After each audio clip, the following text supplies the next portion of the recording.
with. I switched over to an illustration major before I left. I spent a short time working in the special effects industry in Hollywood, and then left that job to work in the defense industry for General Dynamics. Spent some time working there as a conceptual artist and designer, illustrating weapon systems, and then after a couple of years left that facility and began freelancing throughout the defense and aerospace industry. So that was where it all started. In the early to mid-1980s, Mark's career as an aeronautical and technical illustrator began taking off as he accumulated a client list including the US Air Force, Rockwell International, Lockheed Martin, Boeing, and respected periodicals such as Popular Science magazine. He became well-versed in conceptual design at the highest levels of the US military, industrial, and aerospace programs, and often called upon to generate classified and highly proprietary material. At the time, this was around 1985, 1986, and I had been freelancing for about 4 years at that point.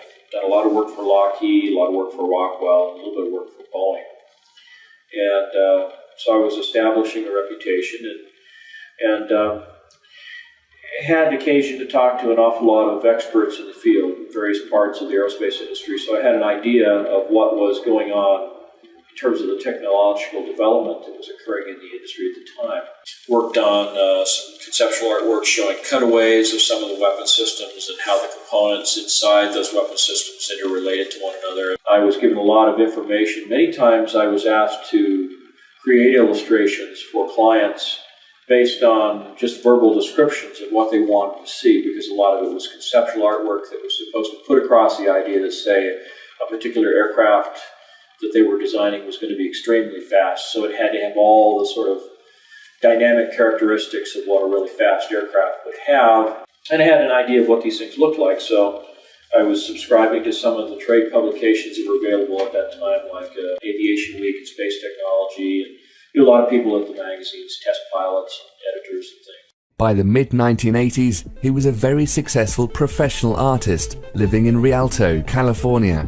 He had a full slate of high-profile projects and had become a very sought-after and respected talent in a very crowded field of designers and artists. Despite living in the era of Reagan and disco, things were going very well for Mark. Then, in the autumn of 1988, things took a turn for the weird.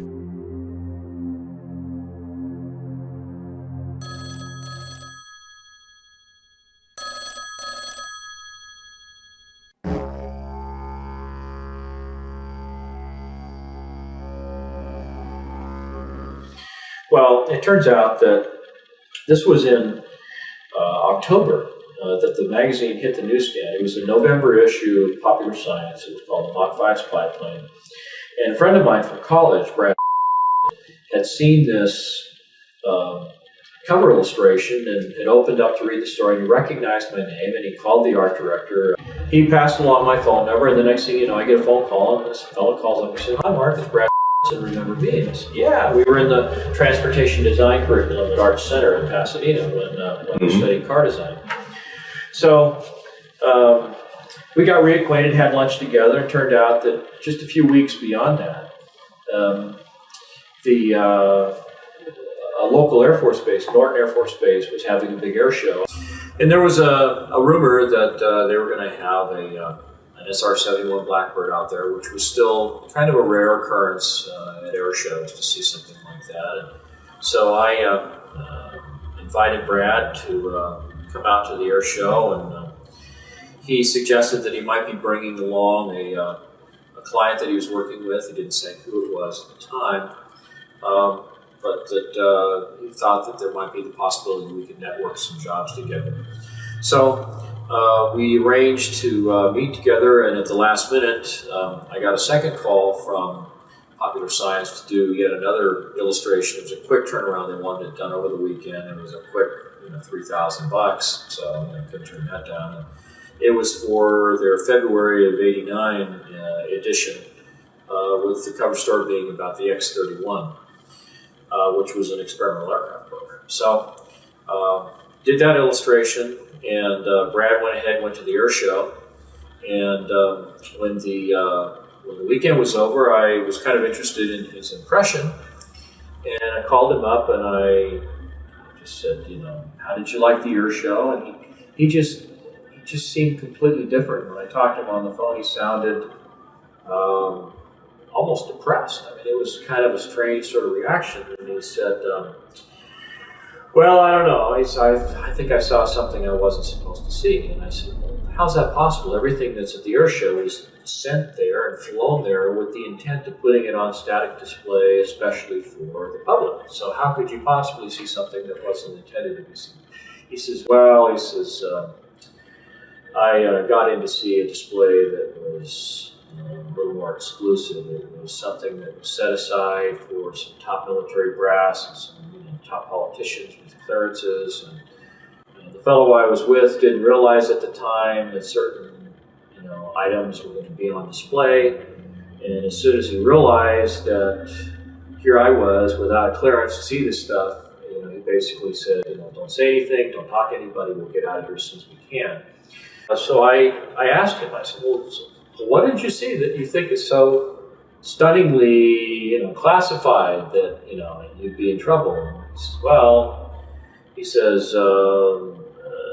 there was an example of the first generation Aurora there, which was the aircraft that was the second generation aircraft that I did the conceptual artwork for. So he saw the real thing. And so of course I was real curious about what it looked like, and he gave me some details on that. And then he described a number of sort of odd-looking hovercraft and troop transporters and things that were basically just kind of jazzed up, advanced hover vehicles of one kind or another. And after going through all of this, I said, well, even this doesn't sound all that extraordinary. I mean, is there something else? And he says, well, yeah. He says, after they had the main little dog and pony show, they pulled back the curtain and there were these 3 flying saucers hovering there, and I couldn't believe my ears. I said, no, wait, did you say flying saucers? He said, yes. And I said, well, what do they look like? He says, well, it looked like something from the 1950s, like a jello bowl, flat on the bottom, sloping sides, a little terrace around the middle, then a dome on the top with all these little bubbles around the top, and a door that looked like something off of a submarine, with the little pins that go out into the frame of the door, and the big wheel that you turn to tighten it, all this kind of stuff. The smallest one was about 24 feet in diameter at the bottom end of the craft. The medium-sized vehicle was about 60 feet in diameter, and the largest was somewhere between 125 and 130 feet in diameter. I said, well, what were they doing? Were they just sitting on the floor? He says, no, they were hovering. There wasn't no landing gear, nothing holding them up, cables. It's just they were hovering. There was a 3-star general that was part of the presentation. When they pulled back the curtains and these 3 flying saucers revealed to the audience that had been brought there to this hangar. This general got up and he was describing these vehicles. He described them as alien reproduction vehicles, ARV for short. They also had a nickname for the aircraft. They called them flux liners. Now, flux is an electrical term for a high electrical charge. So, high electrical charge liner, a flux liner. And so this was, so he got kind of scared. He stopped talking. And so I said, well, let's have lunch. He was nervous about talking about it on the phone. So I go over there and we start talking. And as he's describing this stuff, he's describing the different features that he had seen. And well, how do you know that? I mean, if you could just look at the outside of the vehicle, how do you know what the inner workings is? He says, well, they had taken some of the panels off the outside so you could see the inside of, what the components looked like. And he said it was remarkably simple. There wasn't that much to it. And I said, you were able to figure out how it worked from that? He said, well, no, they had an easel next to it with a drawing, a cutaway drawing, that showed some of the internal components, how they were arranged oriented to one another. And then they had a little a TV monitor with a tape player below it that was showing this continuous loop of this thing sitting or hovering over like a dry lake bed out in the desert somewhere. And as you would watch the tape, this thing would went from a hovering position, made these 3 little sort of hops going to the side, and then as the camera followed it, just went straight up, it disappeared out of sight. He was down to nothing in just a matter of a second and a half or so. One of the things that this general had said during the presentation, one of the things that really stood out in Brad's mind was that he said that these vehicles were capable of light speed or better. The aircraft looked very old, like it had been around for decades. It had chips in the paint and runs, and you could see fingerprints and smudges and, you know, boot prints where somebody had walked up the side of it, this kind of thing. And he said that the paint that was on the outside, it looked like they'd taken a bunch of powdered lead, mixed it into a resin, and then just brush painted it right on the side of the aircraft. It looked like it was slapped together in somebody's garage, you know.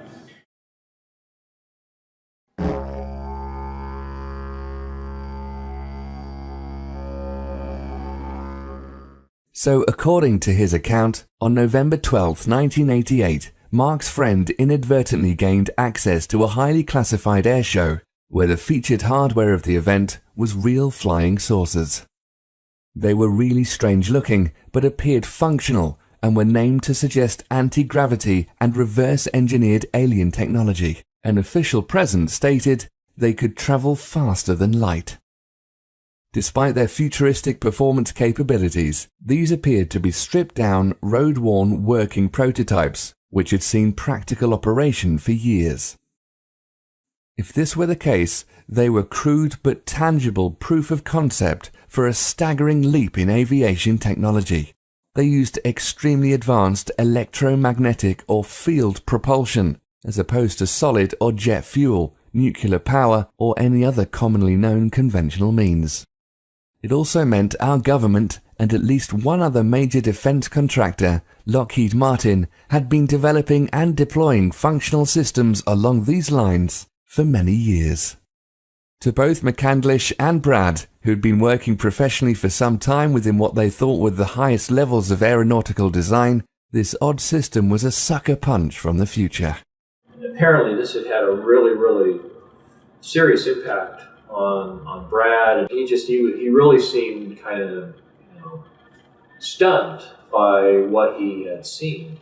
So we got together for lunch, and I was doing all these idea sketches of what he described to me about how the components related, and I had, you know, your stereotypical sort of lens-shaped, you know, flying saucer like you see in, you know, more modern movies and stuff. And he said, "Oh no, this is real simple. It's flat on the bottom, sloping sides like, you know, a section taken out of a cone, a little ledge, and then a dome on the top." He said the dome is actually the top half of a crew compartment that's like a big ball. I'm pretty sure that was about 12 feet in diameter.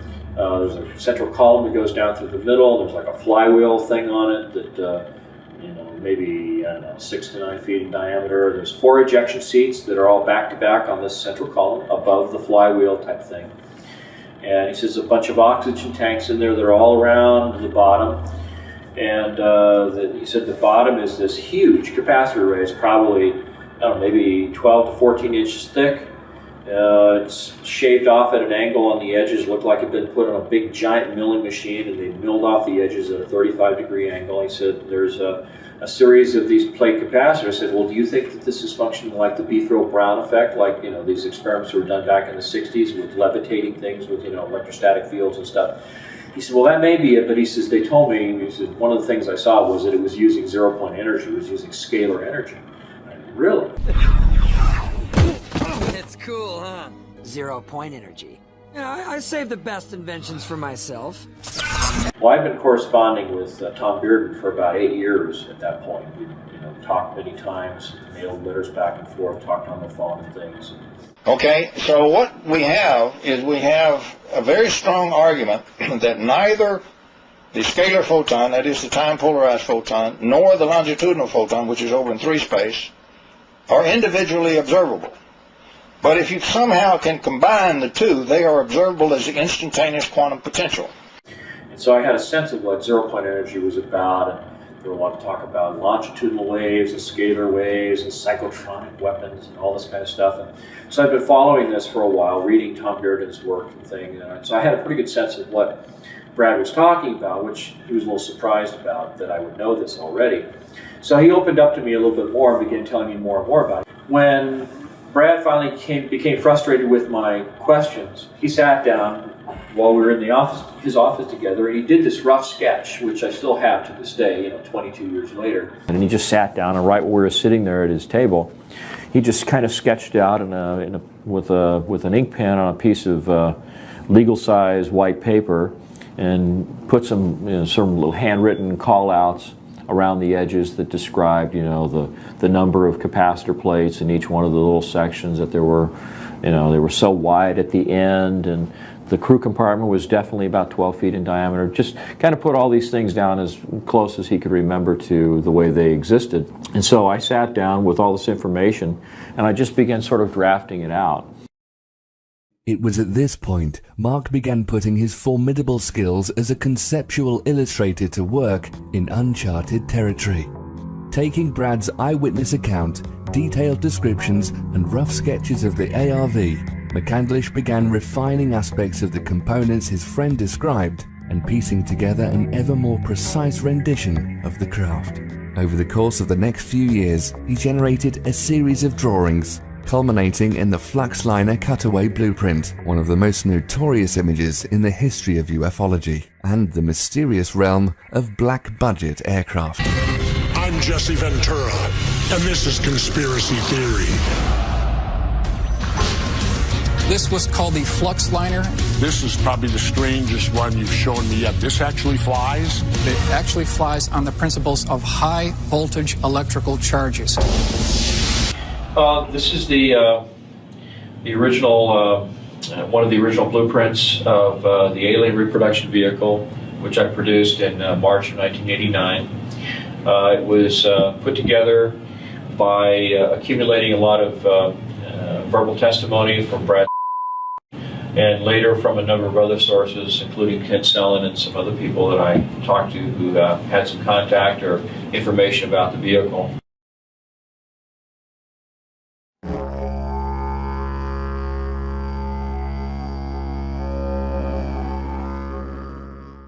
For Mark, his friend Brad's initial account was a fascinating story with a degree of veracity and plausibility, worth exploring and doing some research, but was after all just one man's tale of a fairly unbelievable event, concept, and machine. However, this subsequent research led Mark to some other very compelling eyewitnesses, official documentation, including numerous scientific patents, and other sources, such as respected quantum physicists, which finally convinced him of the likelihood that the ARV might be a very real thing.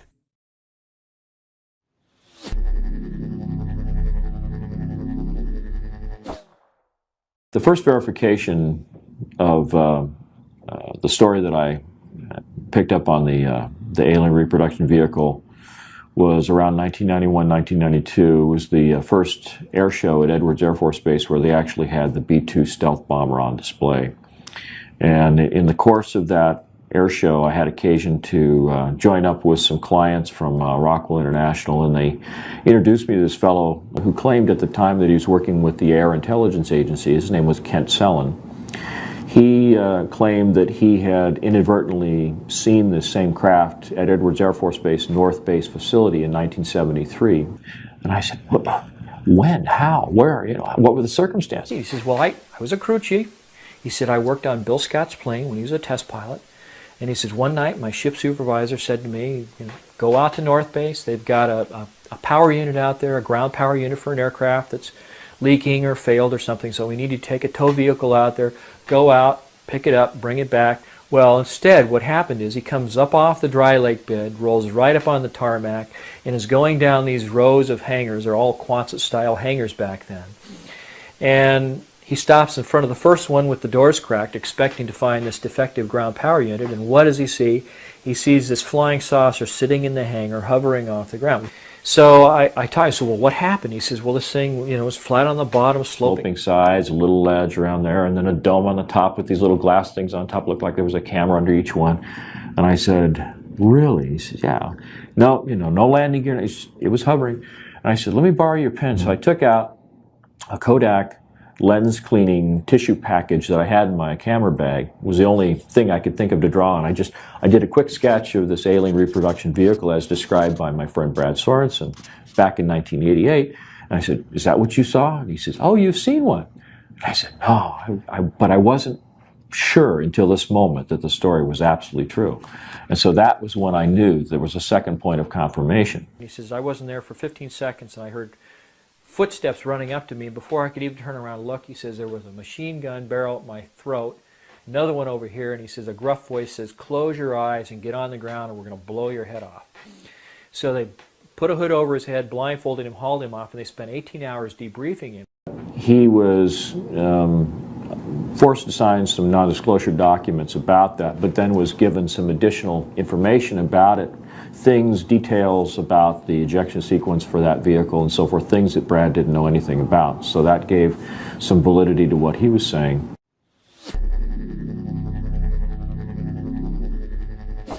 In addition to Kent Sellen, there is at least one other witness on record testifying to the existence of what he describes as a UFO at Norton Air Force Base, which may well have been the ARV.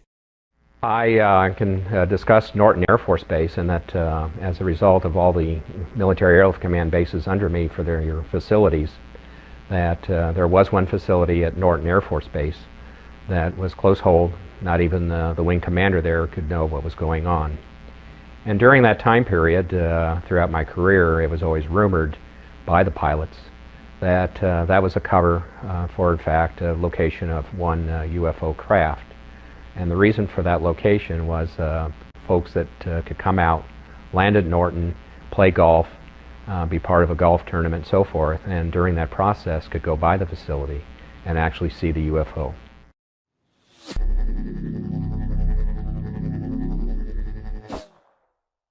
I became so excited about the prospect that this thing really was real and that there really was some technology about it. And so every chance I got, I would strike up a conversation with someone I knew in the industry, and I'd ask them if they'd ever heard anything about this. I was talking to a fellow by the name of Paul Shepard, who was a UFO investigator. I felt that he'd have, a little bit more knowledge about the kinds of things that were going on in this area of research.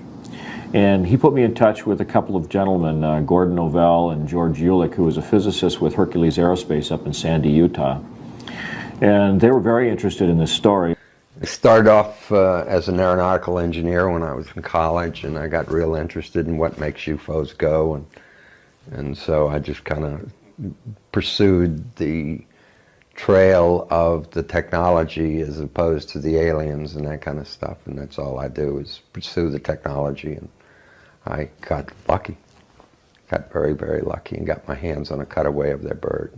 One of them had an ongoing correspondence with UFO researcher Wendell Stevens, a retired lieutenant colonel from the Air Force, who participated in sort of these UFO chasing exercises up around the Arctic many, many years ago. So Gordon sent a request off to Wendell Stevens saying, we know that you have this big photo archive of all these different UFOs that have been seen over the years. Do you have any photography that even resembles what we're describing in this drawing that I had done? And it turned out that there was a case. I obtained photographs that were taken in 1967 by a military pilot, Harvey Williams, flying a C-47 for the Air Force at 12,000 feet, approximately 25 miles southwest of Provo, Utah. This particular vehicle matches the so-called ARV in all proportions and respects in terms of the detail of the shape of the craft. It really bore a striking resemblance to the ARV with one possible exception, and that was that the synthetic vision system, little bubbles that accommodated the camera systems on the outside of this thing, were quite a bit larger than the ones that Brad had reported. And so when I thought back to something that Brad had said, and that was that many of the components on the ARV, like the ejection seats and the camera systems, were all off-the-shelf components. He said that the ones that he saw in 1988 looked just like the little bubbles you see hanging from the ceiling in the casinos in Las Vegas. So when I thought back to the camera systems that were available in 1966, of course they were much larger than they were in 1988, and so the larger acrylic bubbles seemed, to give some veracity to the photography as it was presented in these pictures taken by Harvey Williams.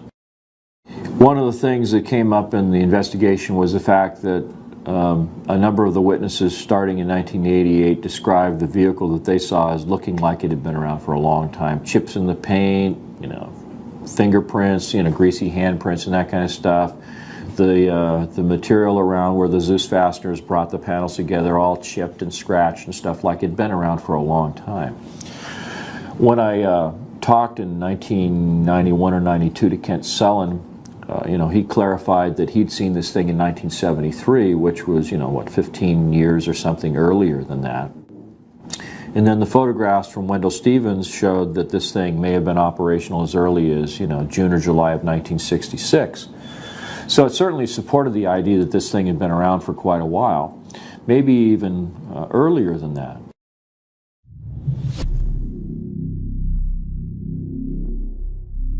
When you look at some of the photography of UFOs, going all the way back to some of the earliest photography we know of, McMinnville, Oregon, for example, you see the same general layout, you see the same general configuration, the flat bottom, the sloping sides, a little dome in the middle, sometimes pointy, sometimes almost like the top end of a cylinder that's been chopped off, sometimes a perfectly round dome, sometimes even, like a cone on the top. So it suggests that, there's many different variants of the system, but the overall arrangement of the components is basically the same.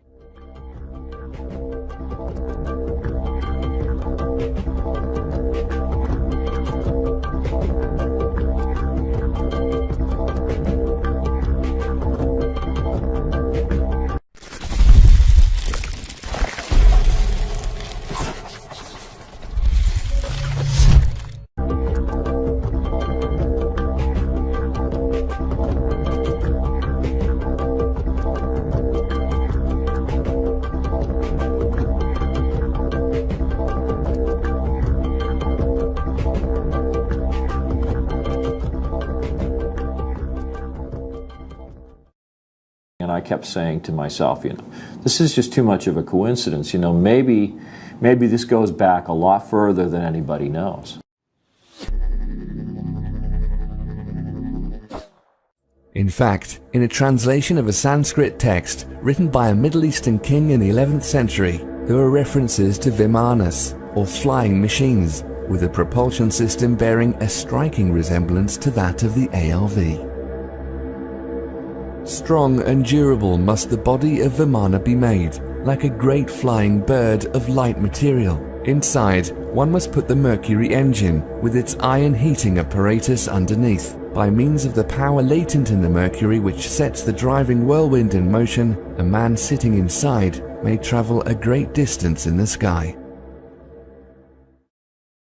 One of the things that they described when you read up on the literature surrounding these so-called Vimanas was the so-called Mercury vortex or Mercury turbine engine. I see the word Vimana. Can you describe how that relates? Well, this is something that I spent a lot of time reading up about the so-called Mercury turbine generators or Mercury vortex generators described in some of these ancient Sumerian texts.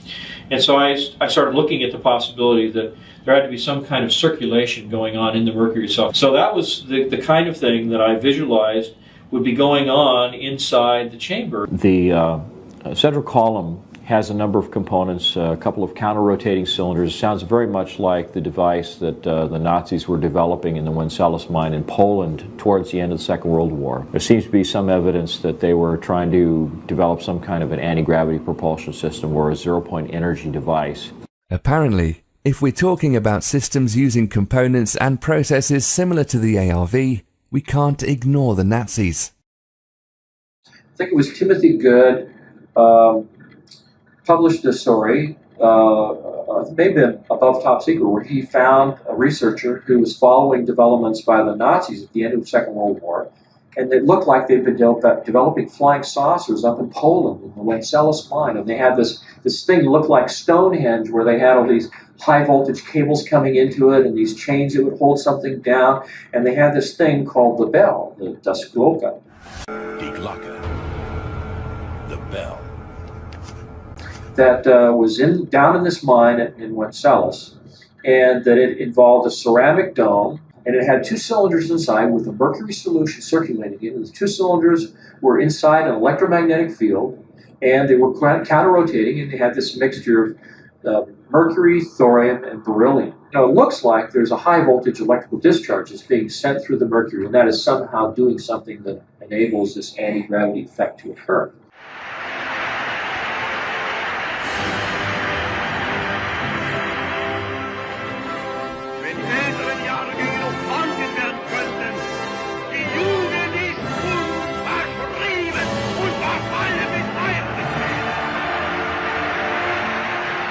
Besides rumours about Hitler's top scientists and the mythology of ancient kings, there were other instances where a central core involving mercury and other components similar to the ARV were reported.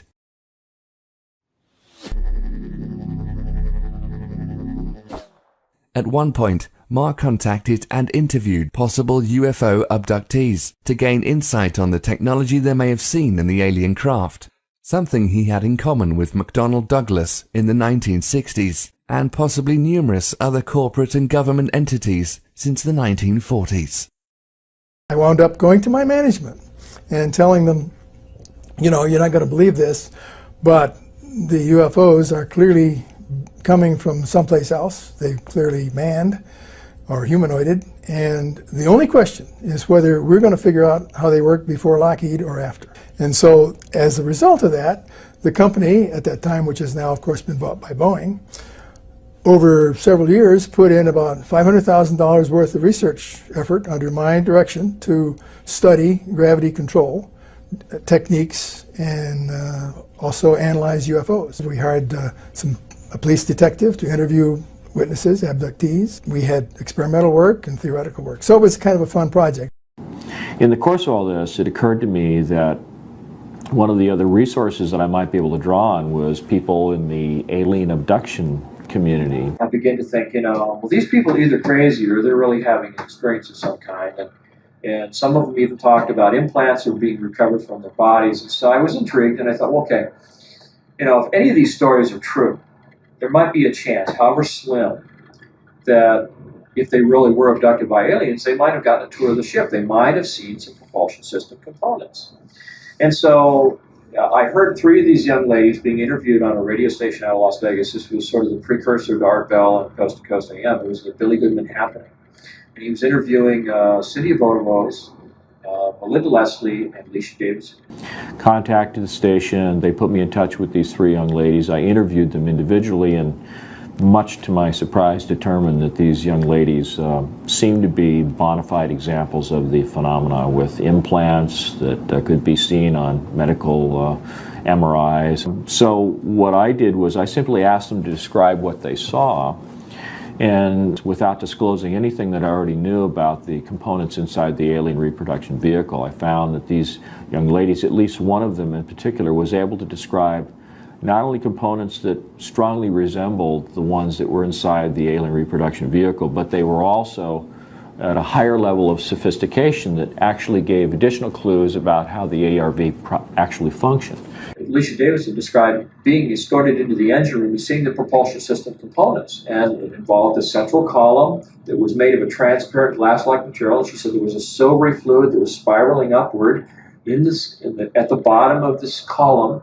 Down in kind of this well that was in the center of the spacecraft was this little tiny flywheel-like mechanism spinning, which matched the ARV also. And this is at a point when this young lady had never seen any of the drawings that I'd done of what the ARV was structured like. I was just, you know, talking about propulsion components in general.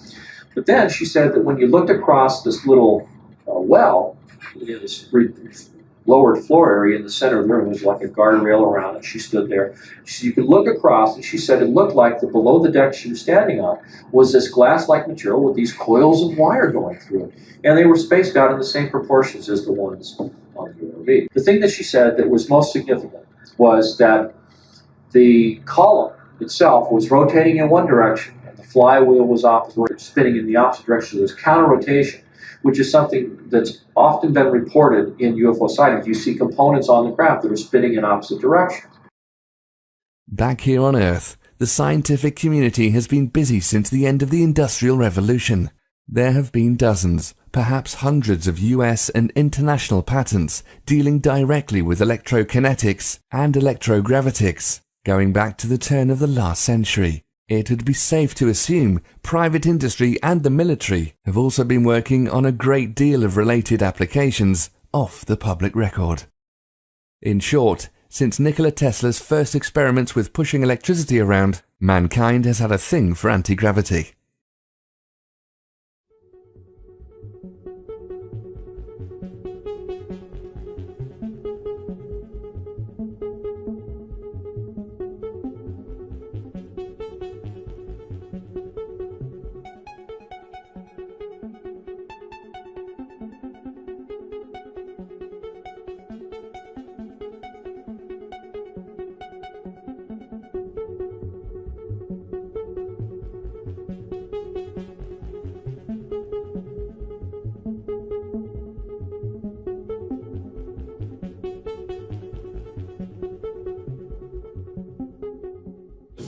If you look at these two illustrations, this is a patent that was secured in May 30th, 1967 by James Frank King, Jr., who happened to work with Thomas Townsend Brown in the labs of Agnew Bonson. But you can see a striking similarity between the two vehicles. On the one hand, you've got a sort of a frustrum-shaped fuselage section. You've got a series of coils that wrap around the crew compartment, although the crew compartment in this instance is more of a cylinder. But you also have a central column that goes down through the middle, and you have this capacitor section that's in the bottom. And then you have these little flight control mechanisms here. You know, I find it really remarkable that there's so much similarity between the two objects. Mm-hmm. And when is that patent from? May 30th, 1967. It's called a magneto-hydrodynamic propulsion apparatus. And so I started thinking, well, maybe it's like a cyclotron. Maybe there's an electrical discharge from this. Basically, this whole thing looks like a giant Tesla coil. It's got the capacitor array. It's got, you know, a central column that looks like the secondary windings of a Tesla coil. And this might even go back to something that Nikola Tesla discovered back in the 1940s. And, you know, it just was all hushed up. And all the UFO sightings we've ever seen were something that came from Nikola Tesla and not from another planet. And I mean, these are the things that were all going through my head at the time. So it was really surprising to find all the different sources that I encountered that seemed to provide useful information as to how this thing was made, how it worked, what its energy sources were, and it was all really fascinating to me, and that's one of the reasons I pursued it. It wasn't because I was, you know, like I say, trying to breach national security. I was just insatiably curious about how these things work.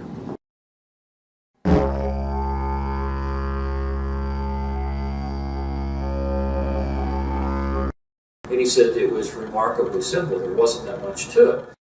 The ARV system, for all of its claims of flashy, out-of-this-world propulsion capabilities, was indeed remarkably simple.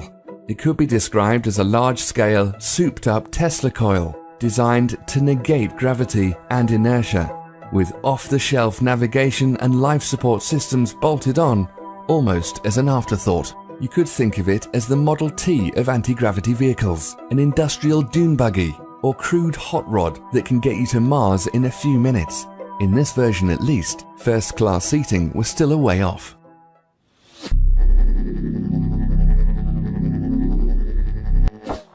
From everything I've been able to gather, it helps to understand what some of the components are. There's a large capacitor array on the bottom of the craft. It's in the smallest version, it's 24 feet in diameter.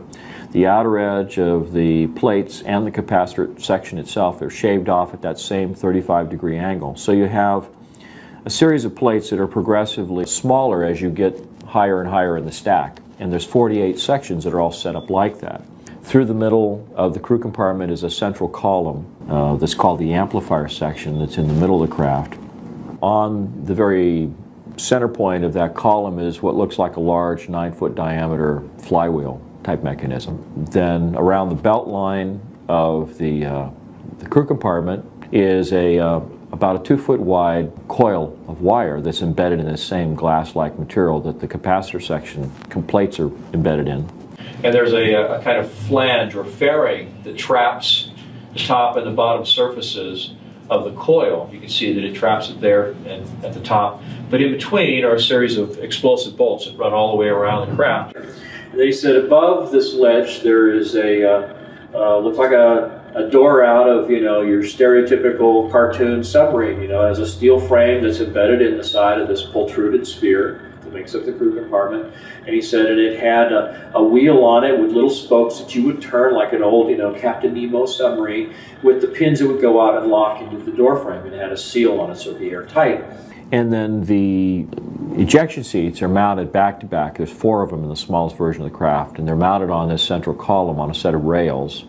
In the event of an ejection, the explosive bolts separate the top and the bottom halves of the crew compartment, and the entire outer sheath of the central column pulls away along with the upper half of the crew compartment and the ejection seats.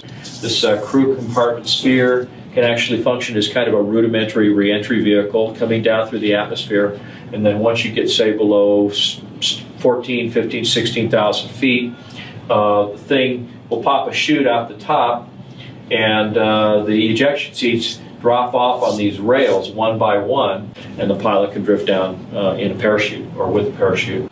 Because this flywheel-like mechanism is turning all the time, the individual pilot or crew members have a kind of a pan that's right below the front of the ejection seat that affords them a place to put their feet.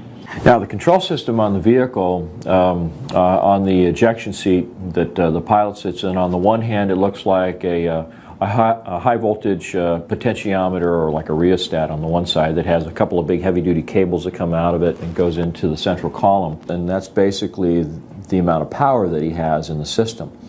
And on the other side, there was sort of an inverted J-shaped piece of metal that came up and over like that had a sphere on it. Now, on the bottom of the sphere, there is a sort of a bowl that's sort of slightly larger in diameter, but it conforms to the shape of this sphere.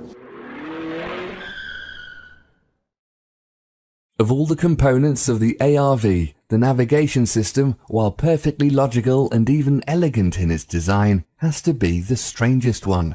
It's an entirely unknown paradigm in steering an aircraft or anything else, yet makes perfect technical sense.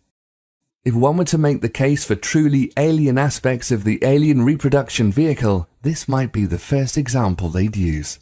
The sphere itself appears to be a kind of a domed arrangement where you have a number of fiber optic leads that come into the sphere, and for each one of the 48 capacitor arrays there's a series of sensors that are then used to sort of relay information to the individual plates.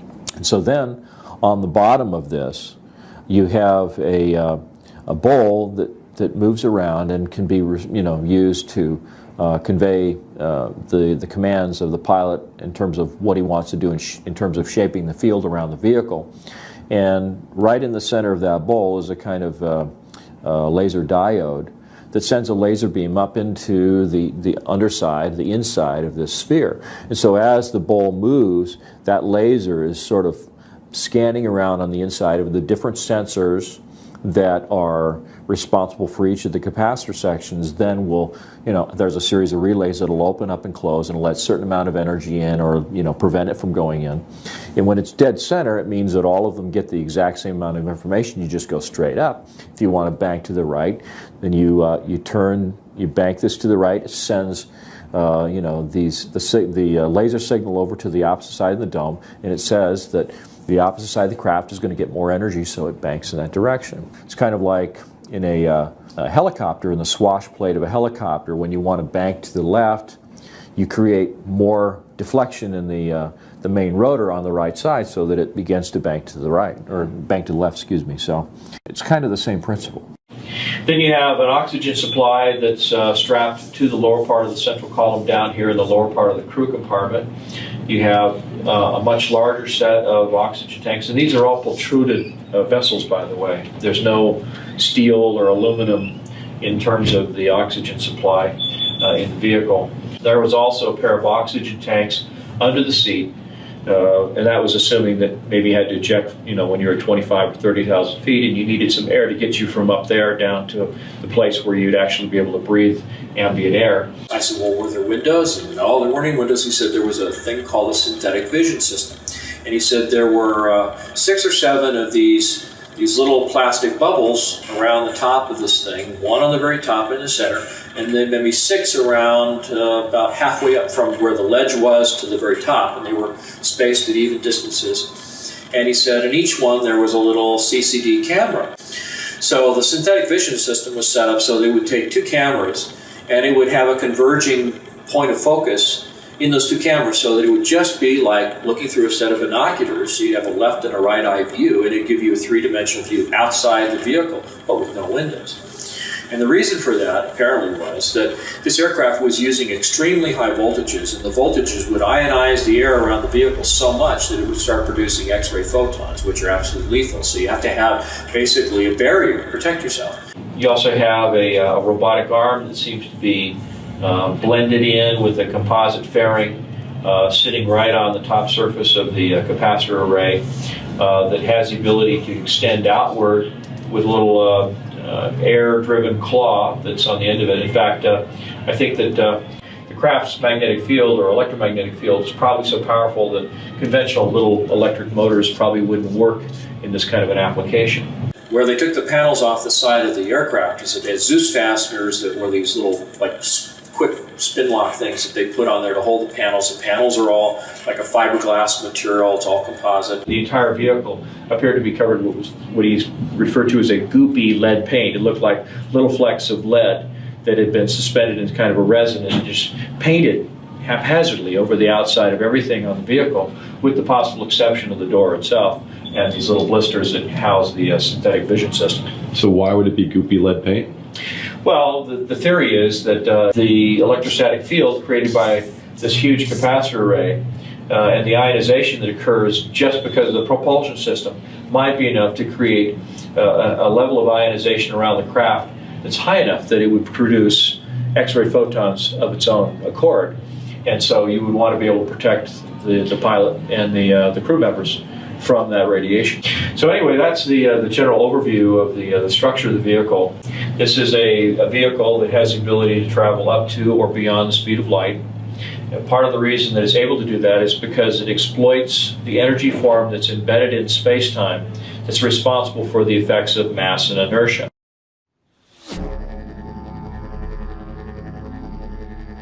So here we have a configuration of various components, creating a system that's somehow capable of producing and maintaining an insane amount of energy in a concentrated field around the vehicle.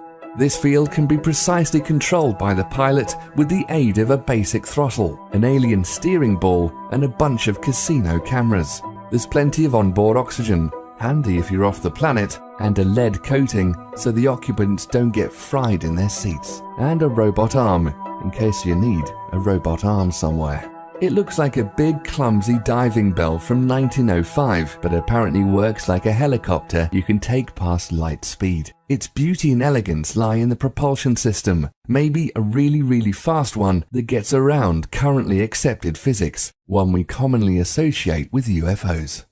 For anybody who has followed the work of Einstein or just basic physics, one of the sort of inviolable rules of physics is that there's no material object that can actually go faster than the speed of light.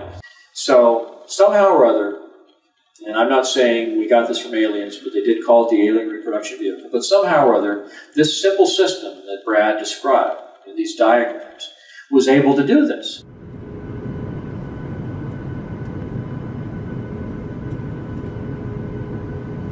So I began looking at the scientific literature. I was looking at this scalar energy, anything I could find on zero-point energy, scalar energy, quantum zero-point fluctuations of the vacuum, I think is the more technical physics term that they use in the literature.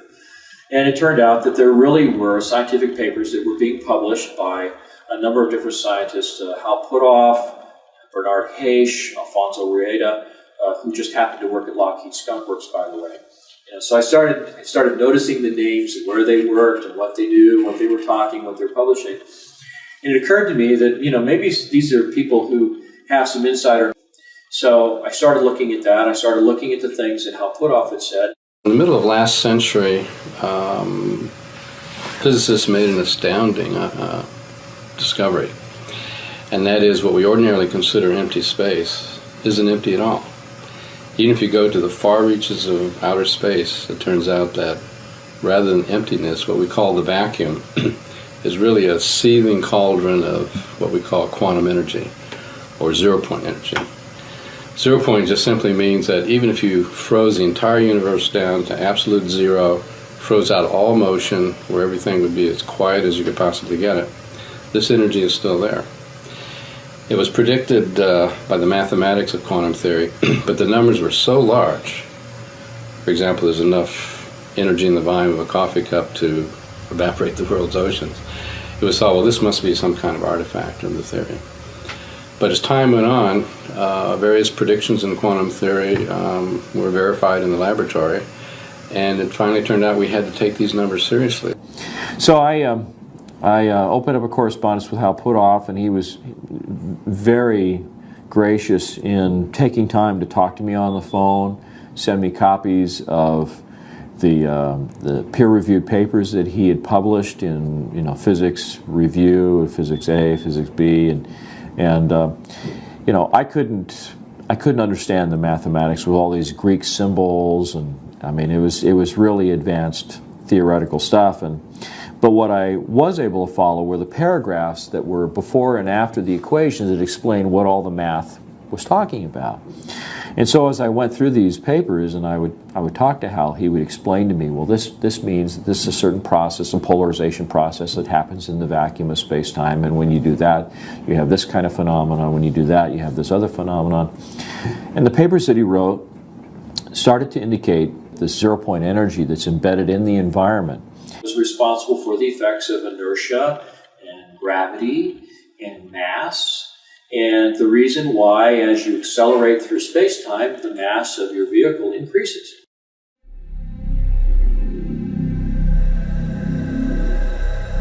So in a sense, if you find the right way to do it, you can actually sort of reduce the mass of an object. And if you can do that, then of course it takes less propulsive force to push it around.